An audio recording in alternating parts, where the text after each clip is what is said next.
it! I've gotten rid of your do-gooder host, the Reverend Sully, and I've replaced him with the plattest of clones awaiting the Force Ghost to host. Plaid Palpatine! It is good to see you, Pika, and to be reunited. You must be overjoyed to be reunited with your former master.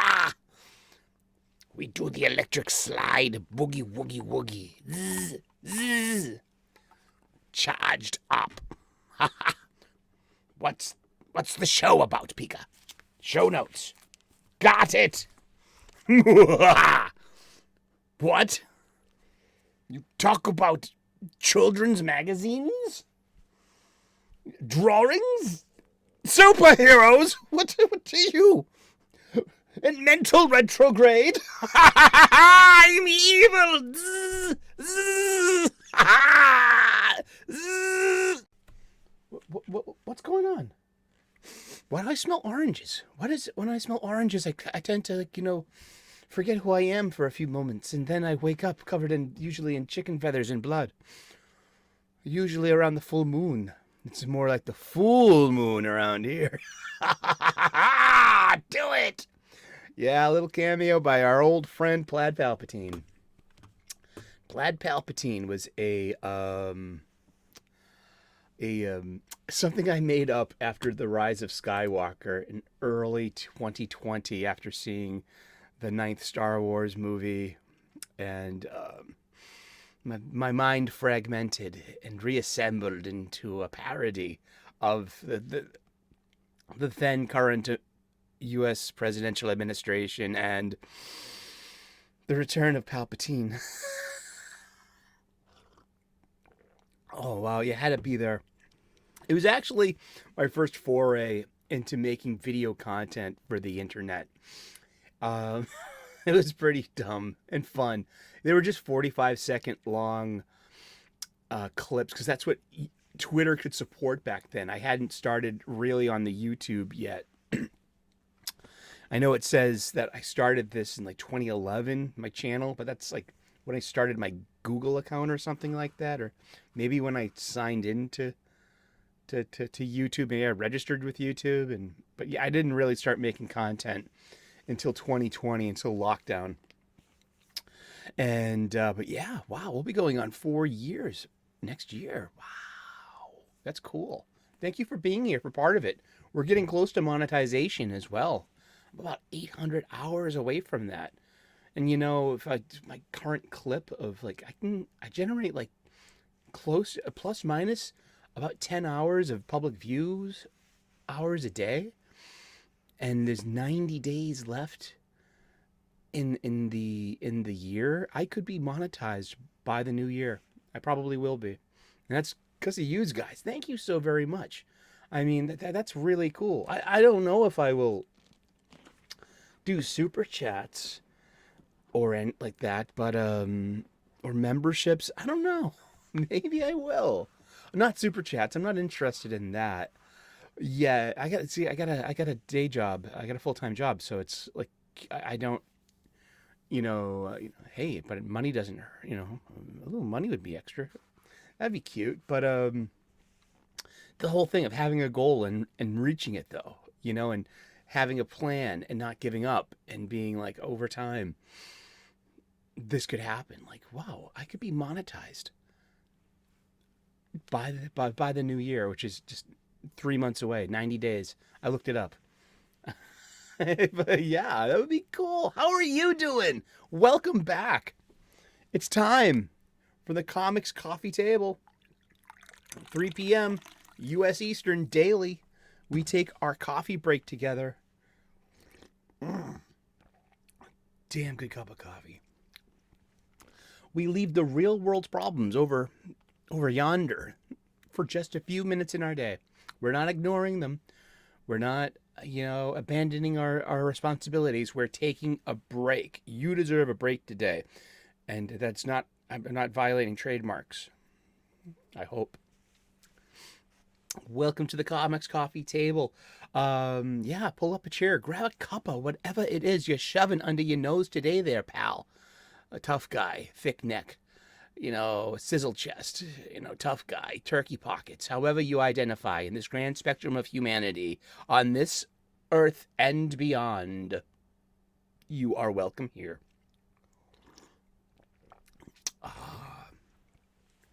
How are you today? I'm feeling better, thank you. It's been a little over a week since my surgery. I'm still taking it easy. I'm taking my doctor's advice.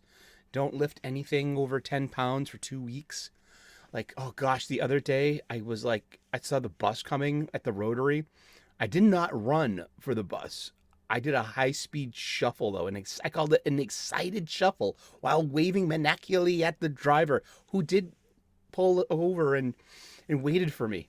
And I'm so very happy and blessed with that. It was like, because I didn't want to miss the bus. But, I just had hernia surgery. I should not be running for the bus. No, it was more of just an excited shuffle. That's what it was not running. But, and I didn't regret it. A little later, you need the ice pack by the evening, because it's just like, hey, but you know what? It's fine. It's good. I'm healing well. Smooth sailing so far. No fever, no vomiting. All that soreness is morphed into something else. It's more of range of motion now. And that's about it. Yeah. So yeah, I'm healing quite nicely, and I guess enjoying my time off. Doing double duty on the show as well. We do a 6 p.m. Horror movie show. I do it in October. I love horror movies. And we did it last year, and it was pretty fun. It was called The 31 Days of Halloween. I got the idea from Twitter, a bunch of friends out there. I didn't really know about it. And there are also more organized ways to do it, too. There are fill-in-the-blank list suggestions, like today a Carpenter movie, tomorrow a Wes Craven movie, blah, blah, we'll fall down the line. I just do it by ear. So last year I had a heavy emphasis on vampire movies, specifically a focus on Dracula movies as well. And this year my focus is on 70s and 80s slasher movies. Final Gal, TNA, Mass Killer, pretty standard fare. But I grew up on all of these movies, so it's really nostalgic for me. So if you like horror movies, tune in during the month of October. Tune in at 6 o'clock. There's also, I'll leave the playlist over here at the end of the show of the 31 Days of Halloween. All of last year's shows and all of this year's as well. Enjoy, please. So yeah, we are the Comics Coffee Table. We usually rebag, reboard, rebox the entire collection. I am not lifting any of those short boxes or long boxes. No, not until next week. Thank you. And yeah, listen, I'm a professional chef. I'm required to lift 50-pound bags of potatoes. I am not, I need to heal. So we're doing things just a little differently this week. Going a little old school. We are going back and checking out the book that started the show. And also I'm doing Tales from my spinner rack because I don't have to bend over and pick anything up. It's a bloody spinner rack. It's already upright. And you just take off some issues here and there. We started talking about how I fell in love with the X-Men on Tuesday. And then yesterday was new release day. So we always do new release menu on Wednesdays with reviews on Sunday. That's right. And just a sneak preview, I really liked Wolverine number 38. And I thought that Amazing Spider-Man 35 landed pretty flat for the couple of issues that came before it. Yeah, that's what I'm saying. And those Star Wars magazines. Ugh, yuck. But yeah, I got some X-Men funny books here. And we'll be going into that because we're covering how I fell in love with the X-Men. And then it's going to morph into how I stayed in love with the X-Men, which is kind of hard to do over time. You're sick of her shit. She leaves her undies on the, on the floor. She doesn't pick up after herself. I'm like, why do I have to do all the dishes? Can't you? Don't you know how to rinse shit out? And then, like, all the nagging. Oh, we're talking about funny books. Well, let's get to it. I just want to remind you that the coffee table was where my friends and I would hang out, would congregate, would shoot the shit. There would always be like an overflowing ashtray full of cigarettes that need dumping. There would be maybe some kind of food object. Depending on what time of day, there would be either coffee or maybe something more adult beverage inclined by the evening. Yet on that coffee table was always surrounded a group of friends chatting and commiserating and just doing their thing. On the coffee table would always be a stack of books,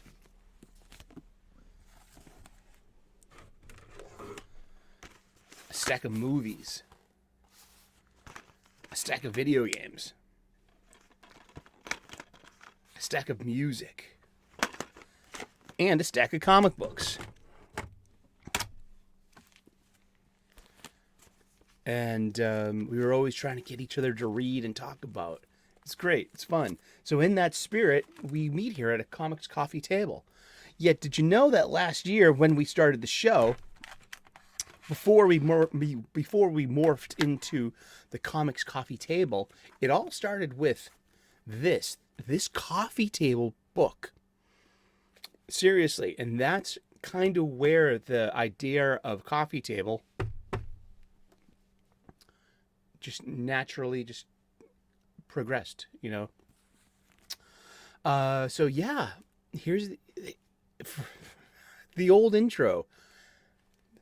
This is a beloved book. This beloved book was given to me about 2 decades ago by one of my best friends, and it's been surfing this coffee table. Book has been surfing my coffee table ever since. It's always been a source of comic book shop style conversations, and the kind that we intend to recreate here right now with you. It's simple. We open this 365 days book up to today's date. We look at some comic book art of an antediluvian age. We read the blurb, and then we talk about comic books. And we're going to talk about comic books, you guessed it, every day for the rest of the year. That's right. So, let's get to it. What is the date? It's the 12th.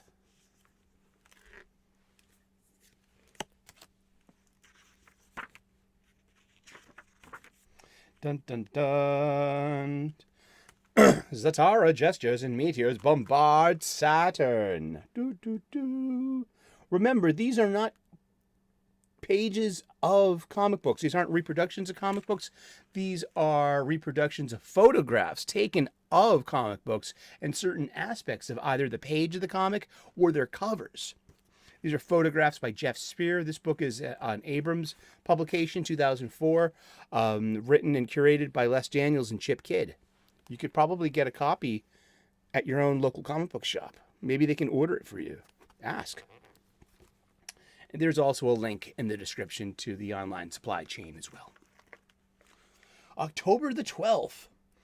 In The Terror from Saturn, Zatara, Master Magician, uses his power. Or are they merely illusions? To turn away an interplanetary invasion. When worlds collide, he and Ool, the leader of Saturn's hostile forces, have a ringside seat. The fight goes out of Ool as Earth appears to knock a chunk out of Saturn.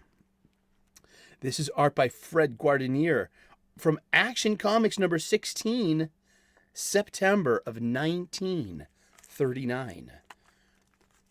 World War II had kind of just begun over in Europe.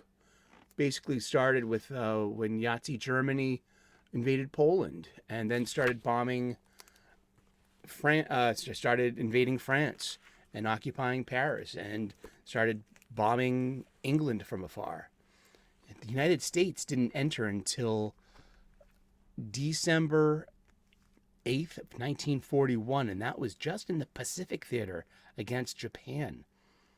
You know, we were allies with the Europeans, but the United States didn't formally enter the European theater until D-Day in 1944. History. But yeah, so let's look at some art of an antediluvian age. Some actual Ben-Day dots. You know, those are pixels. Indeed. Yeah, Zatara. Giovanni John Zatara, the master magician of the DC Golden Age. You know, stage magicians were a big thing back then. Remember, these are in the days of radio and cinema and theater. Home television won't become popular until about the Silver Age of comics, about the mid-50s, until like the very late 1940s and the early 1950s. And that's when home TVs started becoming in vogue. Progress. Is it? Is it really? But yeah, so, and Giovanni Zatara, his daughter, you might know her, Zatanna. That's her last name. Her name is Zatanna Zatara. That's right. And she has inherited her father's job as one of the premier magicians of the DC universe, but alongside with her former lover, John Constantine, rather, of whom got Giovanni Zatara killed in an issue of Swamp Thing. I think it was Swamp Thing. It wasn't his own title, I don't think. Any Swamp Thing heads out there? Any Alan Moore people? I've read a lot of those old Constantine books, like at least issues 1 through 200 of John Constantine Hellblazer, pre-Vertigo and Vertigo, twice over, and I've always kept my eye on that. You know, and it was one of my favorites. But Zatara dies. That's why we have the interpoop. Let's look it up. Look it up. Luke, I am your father's brother's former college roommate. What does that make us? Absolutely nothing, wild sir. How did Zatara die? Zatara sacrificed his life to save Zatanna in Swamp Thing number 50, July of 1986, although his ghost made subsequent appearances. And, yeah. What happens to Zatara? During the battle, the darkness attacks the sorcerers. They have all these sorcerers holding hands in a circle, you know, because they're powerful, all the powerful sorcerers of the DCU. And then it killed Sargon the sorcerer first, and then attempted to eliminate Zatanna. Zatara casted a spell to release his daughter from impending doom, but sacrificed his own life in the process. And he basically burst into flame, and everyone had to keep holding hands so they didn't break the circuit. And it really traumatized Z. And she blamed John Constantine for that, basically ruining the future of their relationship.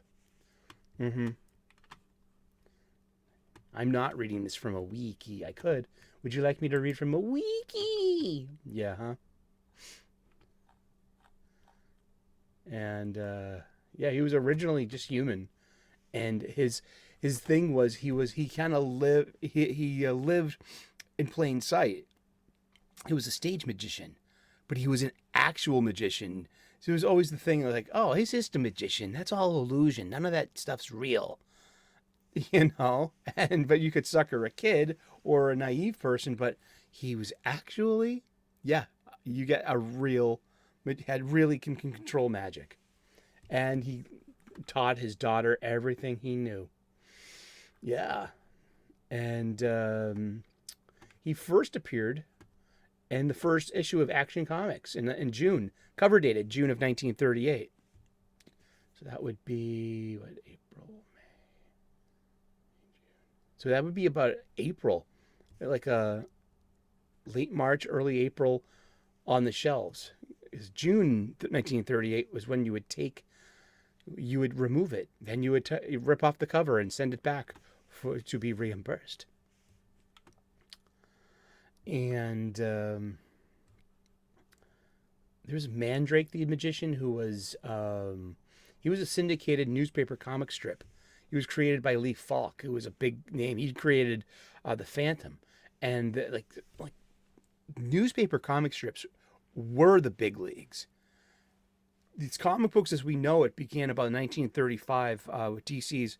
I think it was More Fun #1, and then came Detective Comics, which didn't have Batman until issue number 27. So everyone read newspapers. Everyone knew what the funny pages were. Only kids bought comic books. So even adults knew the comic strips, the funny pages.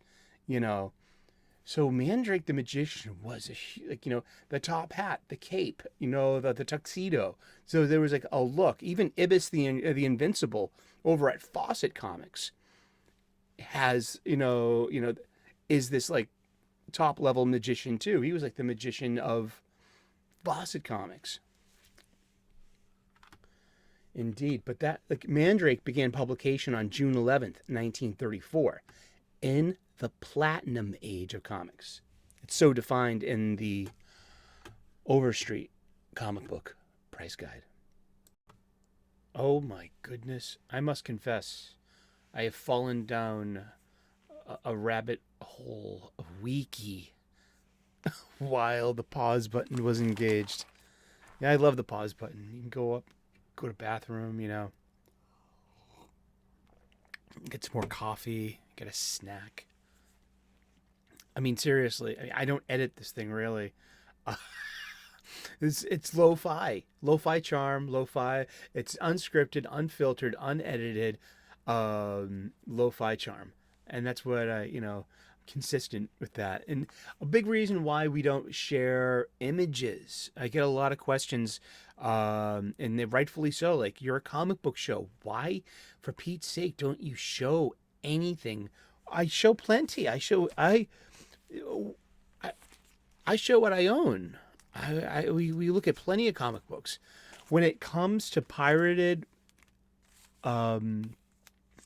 digital things on my YouTube station to show, I guess, copyright thing changes over time. I don't want something I made 2 years ago with, say, like the cover of like, say, X-Men 22 by Jerry Duggan, just get copyright struck in 2027, just because it's like, hey, they're like, but I'm just a content maker. I'd rather play, fast and loose with being on the lo-fi. I'm digging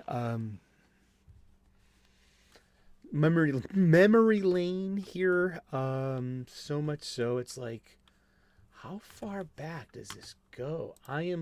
We're talking about X-Men comic books, and if you remember back on Tuesday, we were talking about what got me into the X-Men, and when did she take over? I'm trying to think. Louise Jones and Danny Fingeroth on 170. Uncanny X-Men, to be okay, and like, it's because like when did she start? When did Louise Jones start as editor of the Uncanny X-Men? Because she shared this duty with Danny Fingeroth, and then Danny Fingeroth went on to do other things. Wow, I'm going back to issue 150. I'm just like changing one number in the URL, the Universe Resource Locator. There is no longer a page. Let's look for 141. Everyone knows that one. Everybody knows that one. That was edited by Louise Jones. Wow, and that was 1979? No, that was 1980. Okay. I hope you don't mind this joy of discovery together. let's see. Okay, Roger Stern edited 130, and that was a cover date of February of 1980, and that was released on November the 20th, the day after my birthday. So this would have been a birthday present to me if I had like known to ask for 40 cents. It was 40 cents, 40. No power signs, none of that shit. No. No, that's not a sign either. Cut it out. Uncanny X-Men number 30. Yeah, that was in 1979. And, the dazzling debut of Dazzler. And then 131, the White Queen. And that's, I think, this is that was pretty big too. This beautiful John Byrne cover with introducing the White Queen. 131's a banger issue as well. Jim Salicrup takes over at 131. And which are fabulous issues. Those are the ones that it's the X-Men versus the Hellfire Club. Because all of these resonate in my memory of what happened. And then with the Dark Phoenix and the Dark Phoenix saga, I mean 141 and 142 were the first comic books I ever saved up for and bought from behind the counter at the LCS, my local comic book shop, in days of yore, about 35 years ago or more, at the New England Comics in Quincy, Massachusetts, at the old store at the Rotary. They must have been about $20 a piece or so, but I had to have had them. I had to have them. I had to have them, and I did. And they were mine once. It's beautiful. I read them over and over and over again. Days of Future Past. Louise Jones first credited as a co-editor of the X-Men with Jim Salicrup on Uncanny X-Men Volume 1, issue number 137.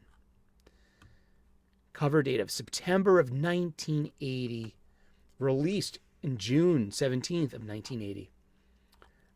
Like I said, I don't remember getting these issues. I wasn't buying X-Men as a small kid. You know what I mean? It wouldn't be until 1981 until I got, access to a spinner rack pretty much every weekday.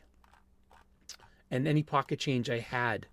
This also counts with change that you find in a couch.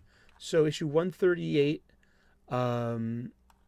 Louise Jones is the solo editor. So let's say 137. Yeah, 137. Pika to the notes. Well, we do things old-fashioned here. We're a little analog. I use a blue pen, and I got some yellow legal pad. So she went from 137 till about 176, I think. I know 175 she's edited that one. Let's look at 76. 176. Ooh, you cannot no longer look for that one. Wow. Ooh, really? Let's look for 175. This is giving me some weird, there is no text in this page. Wow. Let's go back then. Wow.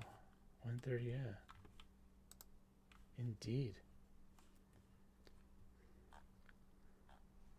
I wonder why. MarvelFandom.com. Maybe it's am I tinkering with the wiki? Well, let's how did we get here in the first place, Pika? What did you put in the search engine? You put the 7-inch in the computer. What? That's a Prince line from Bat Dance. Where do you come up with this shit? Uncanny X-Men number 176. In the fandom wiki. Yeah, now it's showing it to me. Louise Jones. Because... Oh, and then Elliot Brown. So basically until 177, does she come right back? Yes.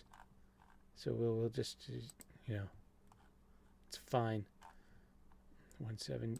Oh, shit.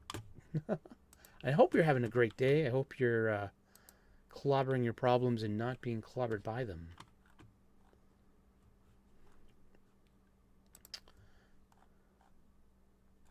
This has a secret, and this goes into Secret Wars. Young Dragons in Love, 1982. That was 1984. And then at issue 182, with Nocenti. This is how Pika writes his copious amounts of show notes. And then it's Pete Nocenti and Peter Sanderson.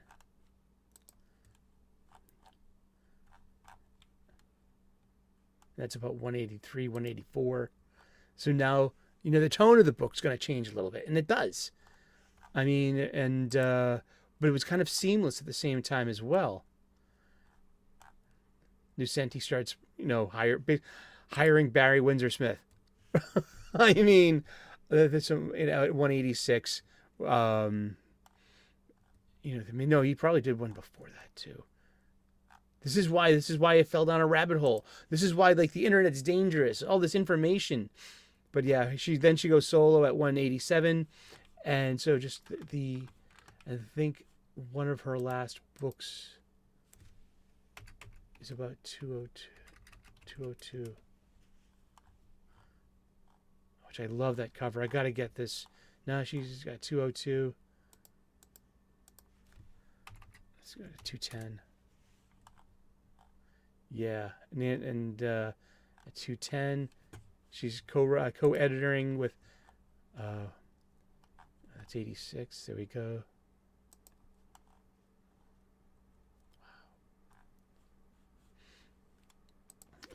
Let's get to the comic book. Sorry about that.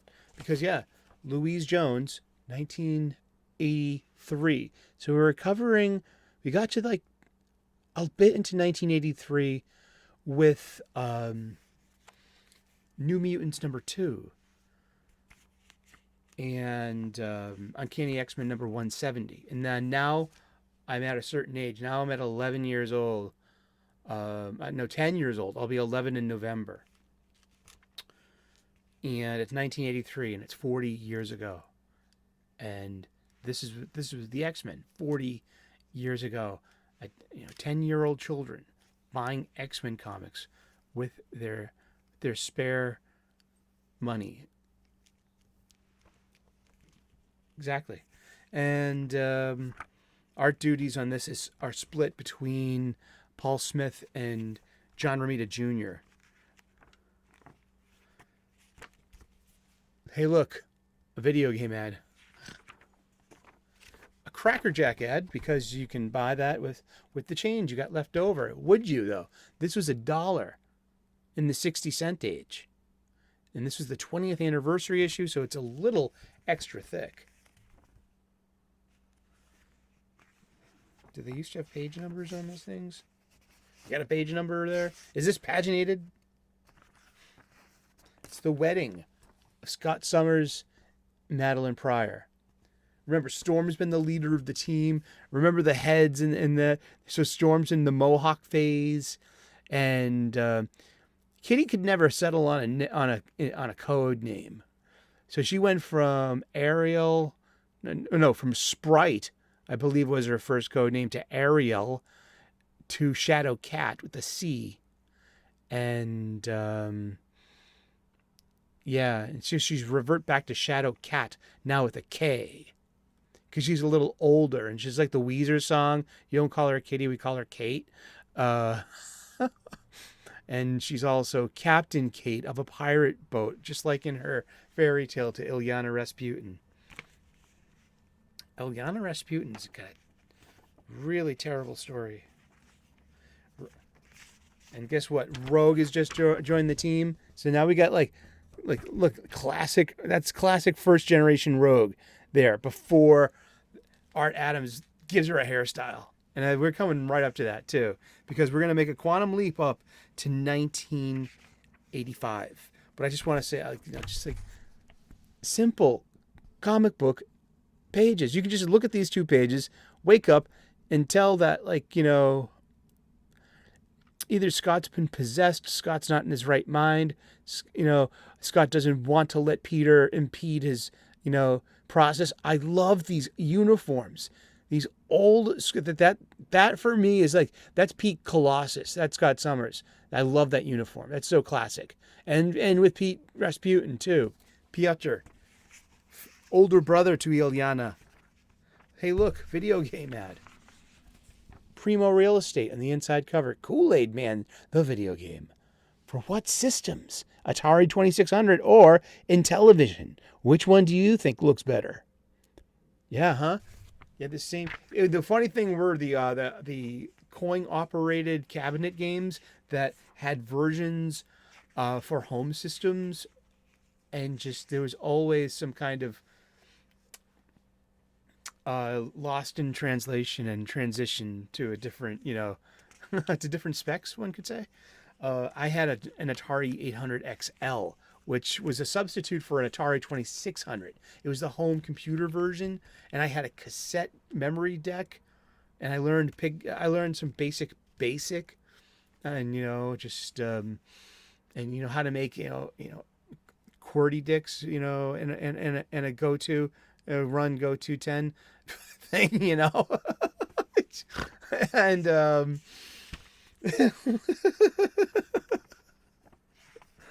but yeah, so Madeline Pryor has been duped into thinking she's the Phoenix, and hilarity ensues. And it's Jace, this is basic. It's very one and done, but it's also everything that's happened is just part of the big old over story. It's just some great pages. Yeah. Love that funny book. I got that in a dollar bin because it's full of dings, Look at that corner.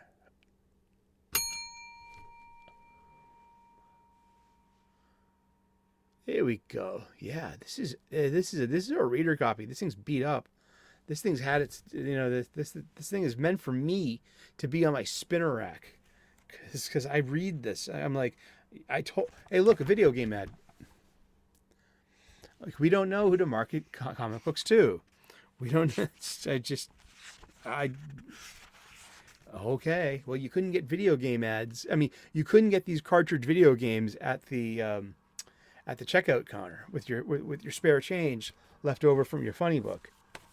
But we're gonna just jump ahead 2 years. Like I said, this is how I fell in love with the X-Men Part 2. So we're in some kind of what I call my wheelhouse.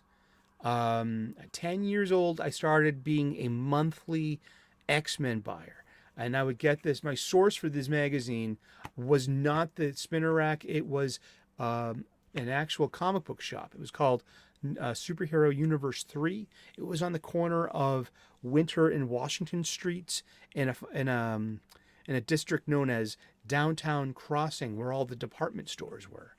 And I was blessed and grateful that my grandfather worked at one of those department stores. And I would go in, and he would give me what we would call, he's from Ireland. He's from Kerry, Ireland. That's Joseph O'Sullivan. I'm Eric O'Sullivan, his grandson. He's from Kerry, Ireland. My grandma's from Sligo. I grew up in an Irish house with tea at 3 with little cookies, milk, sugar, cookies with tea. Yeah, it's a thing. And Mass on Sunday. But yeah, he would give me, because there were plenty of spinner racks and plenty of things, but I just don't recall seeing Uncanny X-Men on the spinner racks much. I remember getting it and anticipating getting the next issue at Superhero Universe 3, my first comic book store. I wouldn't get a secondary store really until middle school, when my grandparents moved from Dorchester to Quincy, and hence New England Comics Quincy Center, the old store, the first store in the Rotary. But yeah, this is Arthur Adams. You've heard of him, I hope. This is X-Men Giant Size Annual number 9. I might have paid $20 for this. I don't know. Because there's a rip. There's a tear right there. Did we see that? Yeah. I mean, I didn't open it up and look at it, and I didn't negotiate a better price. I mentioned that a lot. I mean, just we've got into grading, and we've gotten into how to grade, and how to price over the course of the show. And it's been really fun because we usually rebox, reboard, and rebag my entire collection. And it's been nice to see what they're worth, their value. You ever look at your comic books and actually wonder, how much is all this worth? And is it worth that much? Because is it a 9.2? Because that's the highest price in this thing, the price guide. And then it's a 10-point scale. And there are criterion. And these criteria add up. And for every one of those, that 10 goes down. So most, then once you start hitting dollar bins at conventions, you get a real appreciation about quality and grading and value. If you can score really fun comics in a dollar bin, you're like, why the hell am I buying this, and that? Just saying. But this is X-Men Annual number 9, starring the New Mutants and Asgardians. No Thor, but Loki tricks Storm into believing she's the new goddess of thunder. I believe Storm might be powerless right now, because there was a certain part of the X-Men where Storm had lost her powers and then she gains them back. It is so weird. That's why I fell down this rabbit hole. It was like, I'm just like looking at all these issues, like I need to breeze through the synopsis of all of these. I kind of just like, I need to hit the reset button on my 80s X-Men lore, because I read all these and it's like, have I forgotten, all this stuff? I kind of have. It's like, it's like I'm so spacey on it, but I remember looking at all of these. My old friends. Look, Secret Wars. I bought the hell out of this. So yeah, 1985. I'm 12 years old, and I'm a monthly X-Men fan, and I've been buying it for 2 years. I love these characters. I'm 12 years old. I think I have a crush on Ilyana Rasputin. Yeah, and Rachel Summers is too. I'm 12 years old, and then we get the first appearance of Rachel Summers adopting the Phoenix code name. Who is Rachel Summers? She's from the Days of Future Past. She's a time-lost person and a future that will never come to be in her current timeline. She's the daughter of Jean Grey and Scott Summers, the inheritrix of the Phoenix Force and the code name, occasionally, when she feels like it. Is she currently like Argent or something? No, Prestige. I mean, she's got a terrible code name, and but like, just I love the look of her. She was meant to look like Annie Lennox of Eurythmics, which were one of the most popular pop bands at the time. Their songs, "Here Comes the Rain Again," and wow, yeah, Annie Lennox. She looked just like that. It's great line work. And look at this. Ilyana's having dreams again. Remember we saw her the other issue and she was a little kid?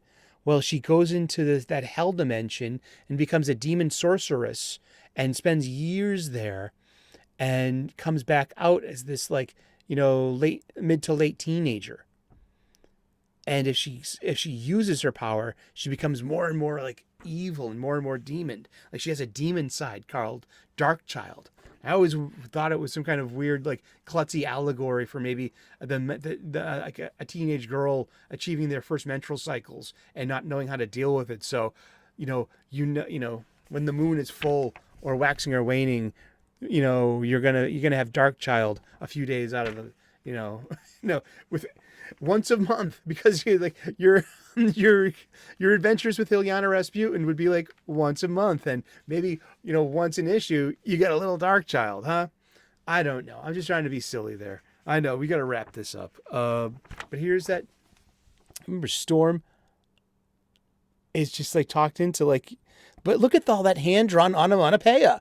Doesn't it look so much, visually, like a visual tactility is it's like it's real. It's in there. The cut and paste stuff just doesn't, it might pop more, but it's so artificial. Yeah, can you feel that? Can you see that? This Tom Warachowski lettering, that by this hand lettering, this Art Adams pencils. Oh man, Mike Mignola does some inks on this too, and it's really cute. It's really fun. Oh, I'm trying to remember. Is this the one where Wolverine comes back? No, there's another one when Wolverine gets beaten and his heart ripped out, but one drop of blood drops onto this, like, I think it's the Ermkran crystal, maybe, and then it just regenerates his whole body. And he has like Phoenix level awareness of the cosmos and creation, and returns to his humanity as a choice, or his mutanities, or his homo superiorities. Oh, what privilege! Yeah, we got to wrap this up. We fell down that rabbit hole hard. But what I wanted to do really was, just get me a better sense of like the Louise Jones and the Innocenti years on X-Men, because it's important to me, because I grew up in an Irish household filled with women, and women ruled my life. And they really ran the house and run. Okay. I'm starting to get there. Inferno is when Nocenti steps away from her duties as editor of the Uncanny X-Men. It's like when Jim Shooter and Bob Harris change hands as well around that time. Bob Harris does the editor for two. I'm almost there. We're almost there with this bloody rabbit hole. We're crawling our way out, because it totally changes. It goes to like Fall of the X-Men, and some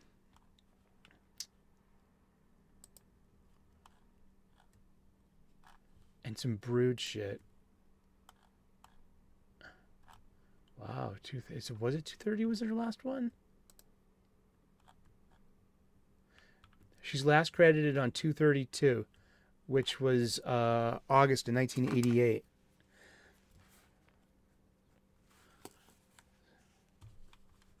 Wow.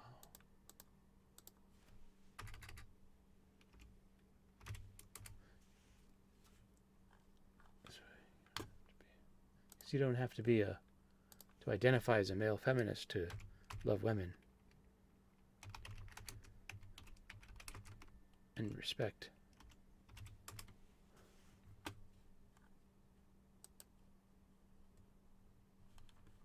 That was 1980, yeah. So from 1980 to 1988, the majority of the 1980s, just like these Friday the 13th movies I'm watching as well, they're just nostalgic, and they define an era of me growing up from a child into a teenager. It's a very important time for a human. And this was going on, and I fell in love with the X-Men, and the X-Men were, one of the first loves of my life, in a way, Ain't that something? And it was because and I think I really squarely put the blame on the ladies, on Louise Jones and Ann Nocenti, for bringing that their inherent lens into this male dominated superhero genre. It happens. It is kind of too. So it tempered that with the woman's touch. It was still a boy's, but it was just so well done, and I'm grateful for that experience of Louise Jones and Ann Nocenti's editorial vision that held that title together for 8 years. It was about this time I fell off the X-Men. And it was the change in tone. I didn't understand who the importance of editor, or even why that should matter, back then. I was a kid. It was 1988, and I'm 15 years old. Yeah, and I'll be 16 in November. So it's like, and I'm still buying X-Men at 15 years old, monthly.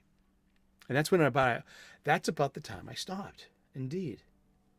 That's very interesting. We'll pick this up tomorrow with more how I fell in love with the X-Men and how I'm still in love with the X-Men. Thank you so much. Sorry for falling through the rabbit hole. I got a lot of time in my hands, so these episodes just might be a little longer than usual. I mean, I suspect when we go back to the work week, we're gonna have just going back to normal.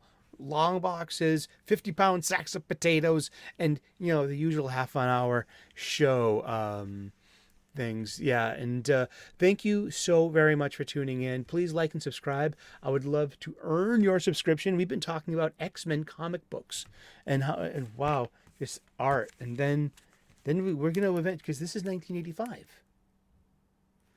I get 199, and I get issue 200, the milestone. And it's this John Romita Jr. art. And like I said, I'm a kid. I can't. I'm not really wrapping my head around who John Romita Jr. is. But also, this is like 1986. This is just Barry Windsor art. Barry Windsor Smith. Colors, inks, pencils. I'm so happy to have this. 1986. Yeah. I'm 13 years old, going on 14. Buying X-Men. Every month. I love the X-Men. And thank you so very much for tuning in. God bless. Namaste. Good luck. We will see you again in those funny pages. Ciao. Bye-bye.